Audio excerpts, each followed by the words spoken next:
ఆకాశవాణి కొత్తగూడెం కేంద్రం హిందీ దివాస్ సందర్భంగా రాజభాష హిందీ భాష హిందీ అధ్యాపకులు ఏ సాంబశివరావు గారి ప్రసంగం వింటారు. అందరికీ హిందీ దినోత్సవ శుభాకాంక్షలు. నేడు మనం భారతదేశ అధికార భాష హిందీ గురించి మాట్లాడుకుందాం. అధికార భాషను హిందీలో రాజభాష అంటారు. అధికార భాషకు అర్థం దేశ రాజ్యాంగం ద్వారా స్వీకరించబడి కేంద్ర ప్రభుత్వ ఉత్తర ప్రత్యుత్తరాలకు ఉపయోగించే భాష.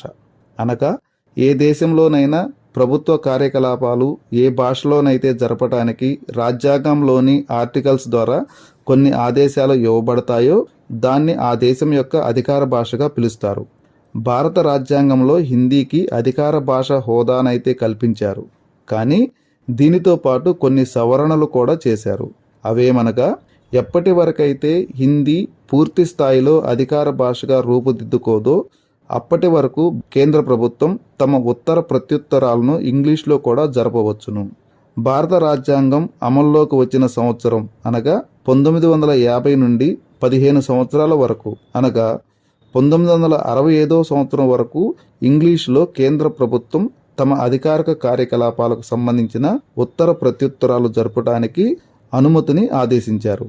కానీ తరువాత రాజ్యాంగ సవరణ ద్వారా ఈ కాల పరిమితిని అనిశ్చిత కాలానికి పొడిగించారు.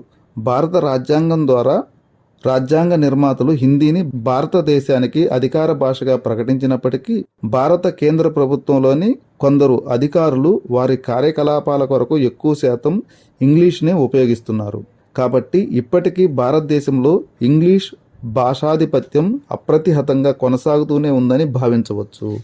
ఉత్తరప్రదేశ్, హిమాచల్ ప్రదేశ్, ఢిల్లీ, హర్యానా, మధ్యప్రదేశ్, రాజస్థాన్, బీహార్, జార్ఖండ్, ఛత్తీస్గఢ్, ఉత్తరాంచల్ ఈ రాష్ట్రాలన్నీ కూడా వారి అధికార భాషగా హిందీని స్వీకరించాయి. ఇతర రాష్ట్రాలలో ఆయా ప్రాంతీయ భాషలు అధికార భాషలుగా కొనసాగుతున్నాయి. అయినప్పటికీ ఇక్కడ కూడా ప్రాంతీయ భాషలతో పాటు ఇంగ్లీషులో ప్రభుత్వ ఉత్తర ప్రత్యుత్తరాలు జరగటం గమనించదగిన విషయం. దీని సారాంశం ఏమిటంటే ఇంగ్లీష్ను ఏ రాష్ట్ర ప్రభుత్వం కూడా తమ రాష్ట్ర అధికార భాషగా రాజ్యాంగ పద్ధతిలో స్వీకరించలేదు. కానీ అధిక సంఖ్యలో ప్రభుత్వ ఉన్నతోద్యోగులు వ్యవహారిక రూపంలో ప్రభుత్వ కార్యకలాపాలకు ఇంగ్లీష్ను విరివిగా ఉపయోగిస్తున్నారు. జాతీయ భాష. జాతీయ భాష అని దేనిని పిలుస్తాము? అధికార భాషకు జాతీయ భాషకు ఉన్న తేడా ఏమిటో ఒకసారి పరిశీలిద్దాం. మొదటగా మనం జాతీయ భాషకు మరియు అధికార భాషకు మధ్య ఉన్న తేడాని అర్థం చేసుకోవాలి. అధిక సంఖ్యలో ప్రజలు మాట్లాడే భాషనే ఆ దేశానికి జాతీయ భాషగా గుర్తిస్తారు. ఎప్పుడైనా ఏదైనా ఒక భాష దాని గొప్పతనం వలన ఆ దేశంలో విస్తృత భూభాగంలో అధిక సంఖ్యలో ప్రజల చేత ఉపయోగించబడితే ఆ భాష స్వతహాగా జాతీయ భాష హోదాని పొందుతుంది. ఈ విధంగా చూసినప్పుడు హిందీ భారతదేశానికి జాతీయ భాషే, ఎందుకంటే అన్ని గుణాలు హిందీ భాషకు ఉన్నాయి. కాబట్టి భారత రాజ్యాంగం ఇప్పటి వరకు తను గుర్తించిన అన్ని భాషలను కూడా జాతీయ భాషలుగానే పరిగణించింది. రాజభాష గురించి భారత రాజ్యాంగం ఏమి చెబుతుందో ఒకసారి పరిశీలిద్దాం. భారతరత్న డాక్టర్ బిఆర్ అంబేద్కర్ భారత రాజ్యాంగ ముసాయిదా కమిటీకి అధ్యక్షులుగా ఉన్నారు.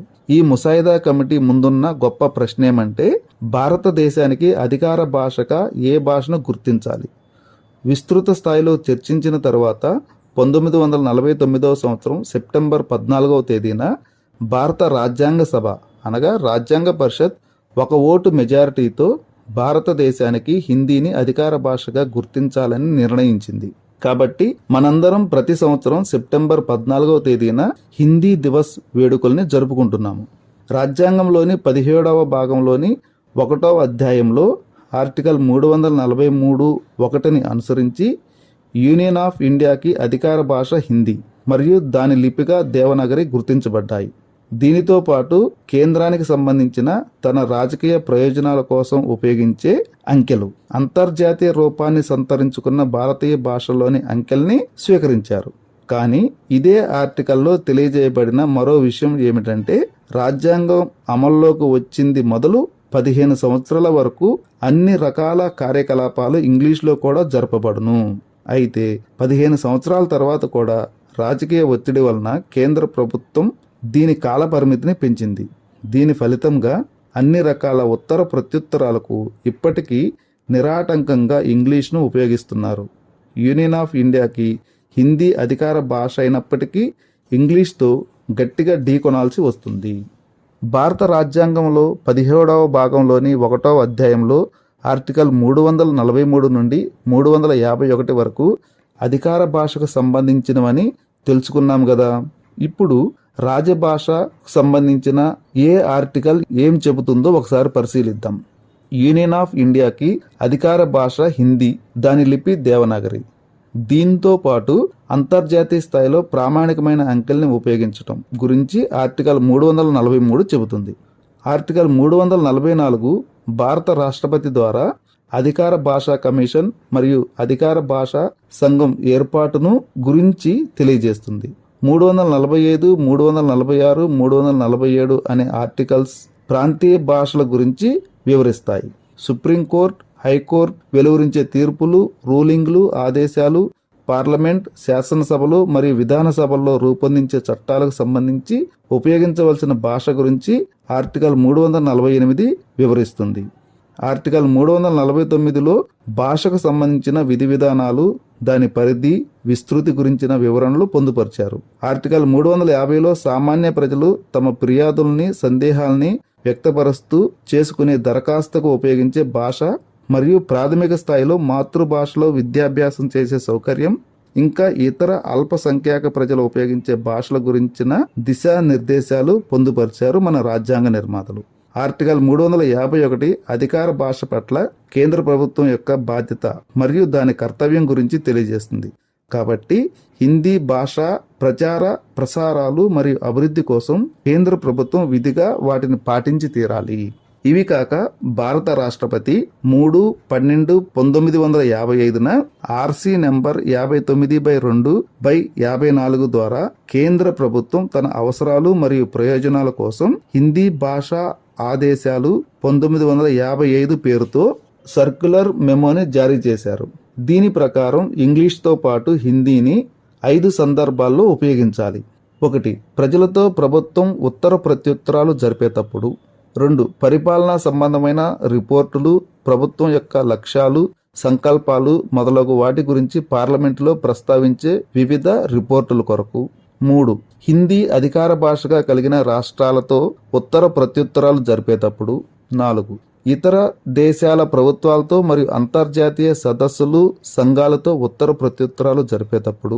5. అంతర్జాతీయ ఒప్పందాలు కుదుర్చుకునేటప్పుడు మరియు విదేశాలు, అంతర్జాతీయ సంస్థల నుండి అప్పులు, రుణపత్రాలు పొందేటప్పుడు. తెలియజేసిన విషయాలను బట్టి అధికార భాషకు దక్కవలసిన స్థానం, గౌరవం భారత రాజ్యాంగం ద్వారా హిందీ భాషకు కల్పించబడ్డాయి. కానీ దీనితో పాటు ఇంగ్లీష్ భాష అనే మరొక వెలుసుబాటు కూడా ఇవ్వబడింది. దీని ఫలితంగా ఇంగ్లీష్ భాషాభిమానులైన ప్రభుత్వ ఉన్నతాధికారులు హిందీకి బదులుగా ఇంగ్లీష్ని నిరంతరం నిరాటంకంగా ఉపయోగిస్తూనే ఉన్నారు. రాజభాషా ఆయోగ్ అనగా అధికార భాషా కమిషన్.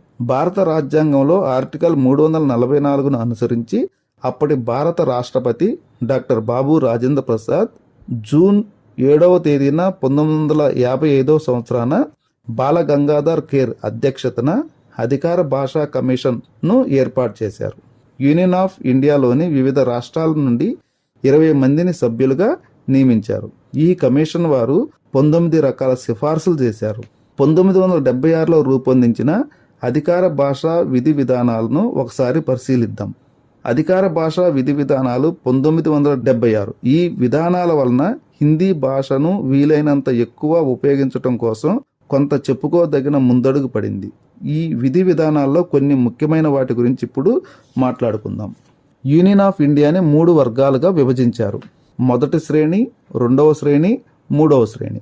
ఉత్తరప్రదేశ్, మధ్యప్రదేశ్, బీహార్, రాజస్థాన్, హర్యానా, హిమాచల్ ప్రదేశ్ మరియు దేశ రాజధాని ఢిల్లీ ఇవన్నీ మొదటి శ్రేణి రాష్ట్రాలు.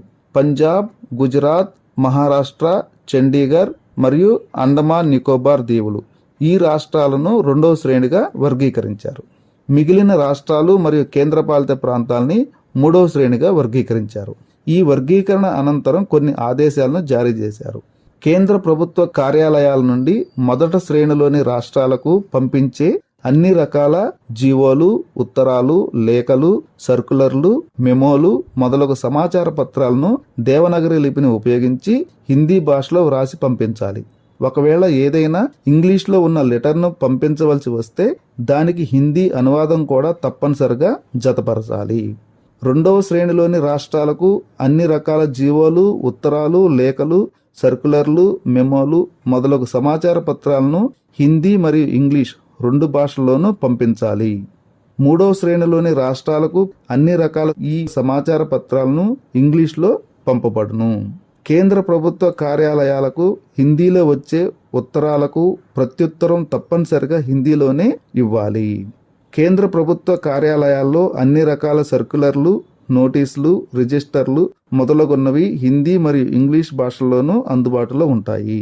కేంద్ర ప్రభుత్వ ఉద్యోగులు హిందీ లేదా ఇంగ్లీష్లో నోటు వ్రాయగలరని గుర్తించాలి. ఏ కార్యాలయంలోనైనా 80% కన్నా ఎక్కువ మంది ఉద్యోగులు హిందీలో పనిచేసేటట్లయితే అక్కడ నోటీసులు, సర్కులర్లు మొదలగు పనులన్నీ కేవలం హిందీలోనే చేయమని ఆదేశించవచ్చును. ప్రతి కార్యాలయానికి చెందిన అధిపతి యొక్క గురుతర బాధ్యత ఏమిటంటే అధికార భాష విధి విధానాలను సముచితంగా గౌరవిస్తూ విధిగా ఆచరించే విధంగా చూడాలి. భారత రాజ్యాంగం పరంగా హిందీ భాష హోదా చాలా దృఢమైనది. మీరింతవరకు హిందీ దివాస్ సందర్భంగా రాజభాష హిందీ భాష హిందీ అధ్యాపకులు ఏ సాంబశివరావు గారి ప్రసంగం విన్నారు.